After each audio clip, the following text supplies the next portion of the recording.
Mpendwa msikilizaji, karibu tena katika mwendelezo wa masimulizi ya kitabu hiki cha Pambano Kuu, mwandishi wake akiwa ni Ellen G. White. Leo tuko katika sura ile ya 13 yenye kichwa kisemacho Uholanzi na Skandinavia. Kabla ya kuendelea basi tuombe. Baba yetu na Mungu wetu mwema, karibu tena uzungumze nasi kwa njia ya Roho yako Mtakatifu. Tumeyaomba haya kwa imani kwa nguvu ya jina la Yesu Kristo aliye Bwana na Mwokozi katika maisha yetu. Amina. Katika nchi ya Uholanzi, ukatili wa kipapa ulipata upinzani mkali tangu mapema kabisa. Miaka 700 kabla ya wakati wa Luther, kiongozi wa kanisa la Roma alipingwa bila woga na maaskofu wawili ambao baada ya kutumwa Roma kwa kazi maalum waligundua tabia halisi ya kiongozi mkuu wa kanisa. Mungu ameweka malkia na mwenzi wake kanisa kuwa ruzuku ya kutosha na ya milele kwa ajili ya familia yake, na mahari isiyofifia wala isiyoharibika, na kumpatia taji na fimbo ya milele, vyote ambavyo hutenda kazi kama mtego wa mwizi. Unajiweka mwenyewe katika hekalu la Mungu badala ya mchungaji. Umekuwa mbwa mwitu kwa kondoo, walimwambia Papa. Unataka tukuamini kama askofu mkuu, lakini una tabia ya ukatili. Wakati ulipaswa kuwa mtumishi wa watumishi kama unavyojiita, unapambana kuwa bwana wa mabwana, unazidharau amri za Mungu. Roho Mtakatifu ni mjenzi wa makanisa ulimwenguni kote. Jiji la Mungu wetu ambalo sisi ni raia wake linapanuka na kuhusisha maeneo yote ya mbinguni, na ni kubwa zaidi kuliko jiji ambalo manabii watakatifu waliliita Babeli, ambalo hujifanya kuwa la kimungu na hujitapa kuwa hekima yake ni ya milele, na hatimaye, ingawa bila sababu, kuwa hajawahi kukosea wala hawezi kukosea kamwe. Wengine waliinuka kutoka karne hadi karne wakitoa mwangwi wa upinzani huu, na wale walimu wa awali ambao walitembelea nchi tofauti tofauti na walijulikana kwa majina mbalimbali, wakiwa na tabia ya wamishenari wa Waldensia, wakisambaza kila mahali ukweli wa Injili, waliingia Uholanzi. Mafundisho yao yalienea haraka. Walitafsiri Biblia ya Kiwaldensia katika lugha ya Kidachi. Walitangaza kuwa Biblia ilikuwa na manufaa makubwa sana. Haina mizaha, haina hadithi za kubuni, haina upuzi, haina uongo,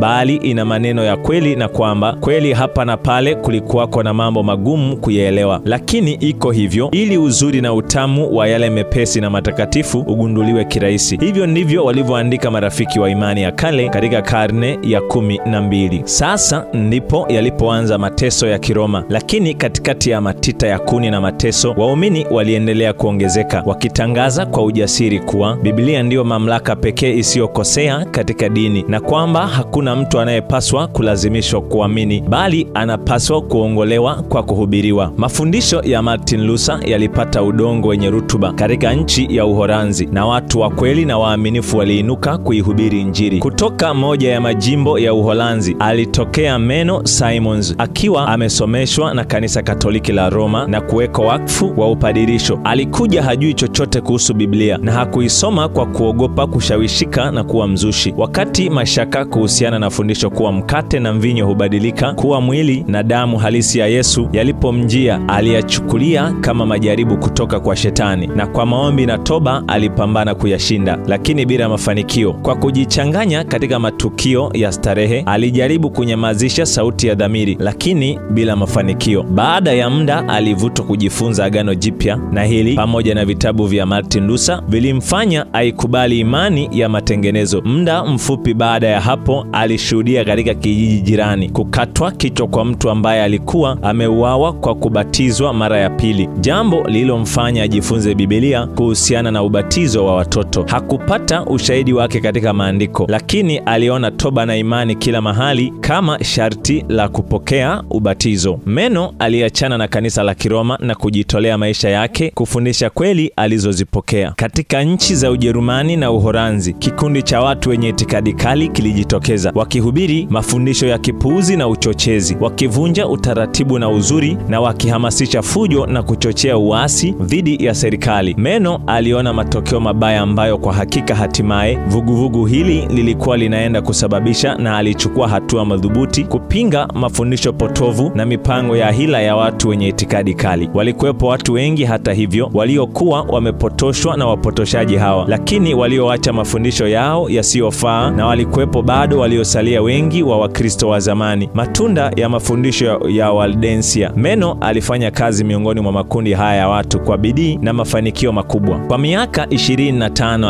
alisafiri akiwa na mkewe na watoto wao, akistahimili shida kubwa na kujinyima kwingi, na mara nyingi kwa kuhatarisha maisha yake. Alizunguka mara nyingi katika nchi ya Uholanzi na maeneo ya magharibi ya nchi ya Ujerumani, akifanya kazi zaidi miongoni mwa makundi ya watu wa chini, lakini akiwa na mvuto mkubwa miongoni mwa watu wengi zaidi. Akiwa na uwezo wa asili wa kuongea kwa ufasaha, ingawa elimu yake ilikuwa ya wastani tu, alikuwa mtu mwenye uadilifu usioyumba, mwenye roho ya unyenyekevu na tabia ya upole, na mtu mkweli na mcha Mungu wa dhati, akionyesha kwa mfano maisha kwake kanuni ambazo alizifundisha, na aliaminiwa na watu. Wafuasi wake walitawanywa na kuonewa, waliumizwa zaidi kwa kushindwa na kikundi cha wenye itikadi kali cha Wamanstel. Hata hivyo, watu wengi waliongolewa kutokana na kazi zake. Hakuna mahali ambapo mafundisho ya kimatengenezo yalipokelewa kwa furaha na watu wengi zaidi kuliko katika nchi ya Uholanzi. Ni katika nchi chache ambapo wafuasi wa matengenezo walistahimili mateso ya kutisha zaidi kuliko katika nchi ya Uholanzi. Katika nchi ya Ujerumani, Charles wa tano alipiga marufuku matengenezo na alitamani kuwachoma moto wafuasi wote wa matengenezo, lakini wakuu walikuwa kikwazo dhidi ya ukatili wake. Katika nchi ya Uholanzi, mfalme alikuwa na nguvu zaidi na maagizo yake ya utesaji yalifuatana moja baada ya lingine kwa haraka. Kusoma Biblia, kuisikiliza au kuihubiri au hata kuizungumzia ilikuwa ni kujitakia adhabu ya kifo cha kuchomwa moto. Kumwomba Mungu kwa siri, kukataa kuinamia sanamu au kuimba zaburi, adhabu yake ilikuwa kifo. Hata wale ambao walikana mateso yao walihukumiwa. Ikiwa walikuwa wanaume, kuuawa kwa upanga; ikiwa walikuwa wanawake, kuzikwa wakiwa hai. Maelfu ya watu waliangamia chini ya utawala wa Charles na Philip wa pili. Wakati mmoja, familia nzima ililetwa mbele ya mahakama ya uchunguzi, wakishtakiwa kwa kutokuhudhuria misa na kuabudia nyumbani. Walipohojiwa kuhusu ibada zao za siri, mtoto wao wa mwisho wa kiume alijibu, "Tunapiga magoti na kuomba kuwa Mungu aangazie akili zetu na asamehe dhambi zetu. Tunamwombea mfalme wetu kwamba utawala wake ufanikiwe na maisha yake yawe ya furaha. Tunawaombea mahakimu wetu kwamba Mungu awalinde na awatunze." Majaji waliguswa sana. Hata hivyo, baba na mmoja wa watoto wake wa kiume walihukumiwa kuchomwa moto. Hasira ya watesaji ililingana na imani ya wafia dini. Sio wanaume tu, bali pia hata wanawake na mabinti dhaifu walionyesha ujasiri usioyumba. Wake walisimama pembeni mwa waume zao waliokuwa wakichomwa moto, na wakati wanaume walipokuwa wakiungua moto, wake zao walinong'oneza maneno ya faraja au kuwaimbia zaburi na kuwatia moyo. Mabinti walilala katika makaburi yao kana kwamba walikuwa wakiingia katika vyumba vyao vya kulala usiku, au walienda kwenye jukwaa la kunyongea na moto wakiwa wamevaa nguo nzuri kabisa kana kwamba walikuwa wanaenda kwenye harusi zao. Kama ilivyokuwa katika siku ambapo upagani ulipamba moto kuangamiza Injili, damu ya Wakristo ilikuwa mbegu. Mateso yalichochea ongezeko la idadi ya mashahidi kwa ajili ya ukweli. Mwaka baada ya mwaka, mfalme, kwa kukasirishwa sana na msimamo usioyumba wa watu, aliongeza ukatili katika kazi yake ya utesaji, lakini bila mafanikio. Chini ya uongozi wa Mheshimiwa William wa Orange, mapinduzi yalileta uhuru wa kuabudu katika nchi ya Uholanzi. Katika milima ya Piedmont, katika nyika za Ufaransa na pwani za Uholanzi, yalienda sambamba na umwagikaji wa damu ya wanafunzi. Lakini katika nchi za kaskazini, Injili ilipenya kwa amani. Wanafunzi katika jiji la Wittenberg waliporudi nyumbani kwao, walipeleka amani ya matengenezo katika nchi za Skandinavia. Machapisho ya maandishi ya Luther pia yalisambaza nuru. Watu sahili wavumilivu wa kaskazini waliacha ufisadi, majivuno na ushirikina wa Roma, wakakaribisha usafi sahili na kweli za Biblia zinazobadilisha maisha. Tausen, mwana matengenezo wa Denmark, alikuwa mtoto wa kiume wa mkulima. Kijana huyu tangu awali alithibitisha kuwa na akili nyingi. Alitamani sana elimu, lakini jambo hili halikuwezekana kwa sababu ya hali ya wazazi. Hivyo aliingia nyumba ya watawa. Hapa usafi wake wa maisha pamoja na bidii na uaminifu wake vilimfanya kupendwa na mkubwa wake. Mtihani ulionyesha kuwa alikuwa na talanta ambayo kwayo siku moja angeweza kulihudumia kanisa vizuri. Iliazimiwa kuwa asomeshwe katika moja ya vyuo vikuu vya Ujerumani au Uholanzi. Mwanafunzi huyu kijana alipewa ruhusa ya kuchagua shule aliyoipenda kwa sharti moja tu, kuwa asiende Wittenberg. Msomi wa kanisa hakupaswa kuhatarishwa kwa sumu ya uzushi. Hivyo ndivyo watawa walivyosema. Tausen Tausen alikwenda Cologne, mahali ambapo nyakati hizo kama ilivyo sasa ni moja ya ngome kubwa za Uroma. Hapa haukupita muda mrefu alianza kuchukizwa na imani zisizoeleweka za walimu. Wakati huo huo alipata maandishi ya Martin Luther. Aliyasoma kwa mshangao na furaha na alitamani sana kupata mafundisho binafsi kutoka kwa mwanamatengenezo mwenyewe. Lakini ili kufanya hivyo ililazimika kumkasirisha mkubwa wake wa nyumba ya watawa na kujinyima ufadhili wa masomo yake. Muda sio mrefu uamuzi wake ulifanywa, na haikuchukua muda alidahiliwa kama mwanafunzi katika chuo kikuu cha Wittenberg. Aliporudi Denmark, alirudi tena katika nyumba yake ya watawa. Hakuna mtu aliyekuwa amejua juu ya ulutheli wake. Hakufichua siri yake, lakini alijitahidi bila kuamsha chuki za wenzake kuwaongoza kwenye imani safi na maisha matakatifu zaidi. Alifungua Biblia na kueleza maana yake ya kweli, na mwishowe aliwahubiri juu ya Kristo kama njia ya kuhesabiwa haki kwa mwenye dhambi na tumaini pekee la wokovu. Ghadhabu ya mkuu wa nyumba ya watawa ilikuwa kubwa sana, kwani alikuwa amejenga matumaini makubwa sana kwake kama mtetezi shujaa wa Roma. Aliondolewa katika nyumba yake ya kitawa na kupelekwa katika chumba cha peke yake chini ya usimamizi mkali. Katika hatua ambayo iliwaogofya sana wasimamizi wake, baadhi ya watawa muda si mrefu walitangaza kuwa wameongoka na wamepokea Uprotestanti. Kupitia nondo za chumba chake, Tausen alikuwa amewafundisha marafiki zake mafundisho ya kweli. Kama wale mapadri wangekuwa na stadi za kanisa za kushughulikia uzushi, sauti ya Tausen isingeweza kusikika tena kamwe. Lakini badala ya kumtupa kaburini katika gereza la ardhini, walimuondoa katika nyumba ya watawa peke yake. Sasa walikuwa hawana nguvu tena. Amri ya mfalme ambayo ndio tu ilikuwa imetolewa ilitoa ulinzi kwa walimu wa mafundisho mapya. Tausen akaanza kuhubiri. Makanisa yalifunguliwa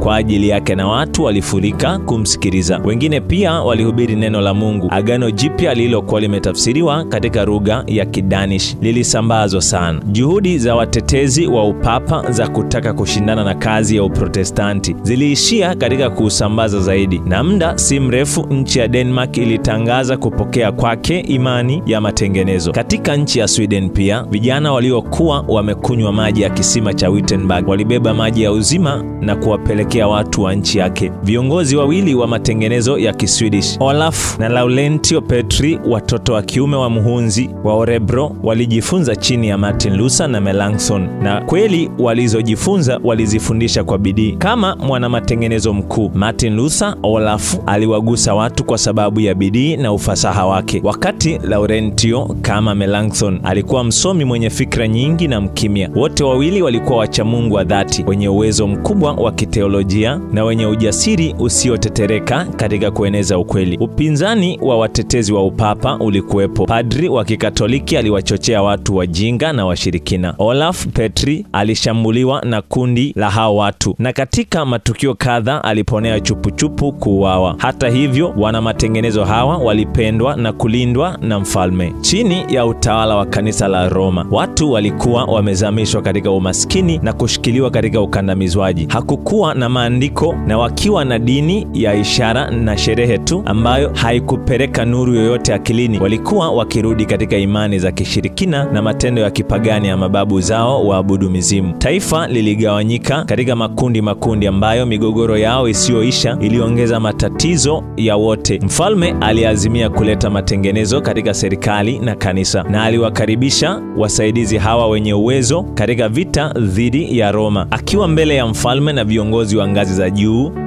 wa Sweden, Olaf Petri kwa uwezo mkubwa alitetea mafundisho ya imani ya matengenezo dhidi ya mashujaa watetezi wa Uroma. Alitangaza kuwa mafundisho ya mapadri inapasa yapokelewe pale tu yanapopatana na maandiko, kwamba mafundisho muhimu ya imani yawasilishwe katika Biblia katika namna iliyo ya wazi na sahili, ili watu wote waweze kuyaelewa. Kristo alisema, mafundisho yangu sio yangu, bali yake yeye aliyenituma. Yohana sura ya 7 fungu la 16. Na Paulo alitangaza kuwa kama angehubiri injili nyingine tofauti na ile aliyoipokea, angepaswa kulaaniwa.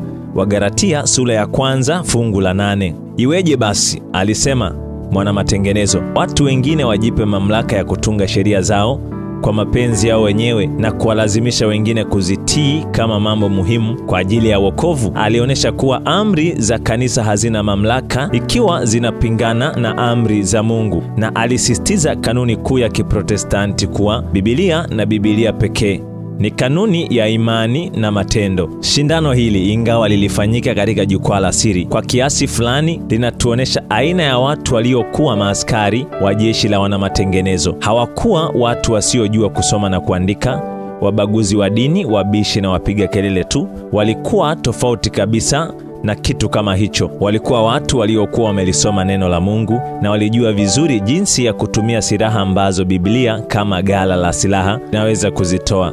Katika suala la elimu, walikuwa mbele ya zama zao. Tunapoelekeza macho yetu katika vituo makini kama Wittenberg na Zurich, na kwa majina mashuhuri kama ya kina Luther na Melanchthon, ya Zwingli na Oclampadio, tunajikuta tukiwa tayari kuambiwa hawa walikuwa viongozi wa hili vuguvugu, na inatupasa kwa kawaida kutarajia kwao nguvu ya ziada na maarifa mengi. Lakini watu waliokuwa chini yao ndiyo tunageukia maeneo yasiyojulikana sana kama ya Sweden na majina madogo ya Olaf na Laurentio Petri. Kutoka kwa walimu hadi wanafunzi, tunakuta nini? Wasomi na wanateolojia, watu ambao waliuelewa kikamilifu mfumo mzima wa ukweli wa Injili na wanaoshinda kirahisi wanafalsafa wa dhana mbalimbali na waheshimiwa wa Roma. Kama matokeo ya mdaharo huu, mfalme wa Sweden aliipokea imani ya Kiprotestanti, na sio muda mrefu baadaye bunge lilitangaza kuunga mkono imani ya Kiprotestanti. Agano Jipya lilikuwa limetafsiriwa na Olaf Petri katika lugha ya Kiswedish, na maelekezo ya mfalme,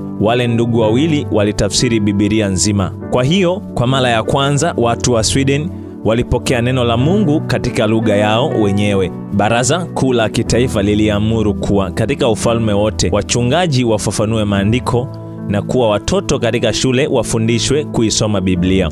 Pole lakini kwa uhakika, baraka hii ya nuru ya Injili ilifukuza giza la ujinga na ushirikina. Likiwa limekombolewa kutoka katika uonevu wa Kiroma, taifa la Sweden lilipata nguvu na utukufu ambao lilikuwa halijaupata kabla ya hapo. Sweden ikawa ngome ya Uprotestanti. Karne moja baadaye, wakati wa hatari kubwa kuliko wakati mwingine wowote, nchi hii ndogo ambayo siku za nyuma lilikuwa taifa dhaifu, taifa pekee katika bara la Ulaya lililosubutu kutoa mkono wa msaada, liliikomboa Ujerumani katika mgogoro wa kutisha wa vita ya miaka 30. Kaskazini yote ya bara la Ulaya ilionekana kurejeshwa tena chini ya utawala katili wa Kiroma. Majeshi ya Sweden ndiyo yaliyoiwezesha Ujerumani kugeuza mkondo wa mafanikio ya upapa, kupata uvumilivu wa kidini kwa ajili ya Waprotestanti, wa Calvin na wa Lutheri, na kurudisha uhuru wa dhamiri katika nchi zilizokubali matengenezo. Mpendwa msikilizaji ambaye umeambatana nasi tena mpaka mwisho wa sura hii ya 13, Mungu akubariki sana. Niendelee kukukaribisha tena katika sura ya 14 ya masimulizi ya kitabu hiki cha Pambano Kuu. Bwana akubariki sana na Mungu akupe neema yake hadi wakati mwingine.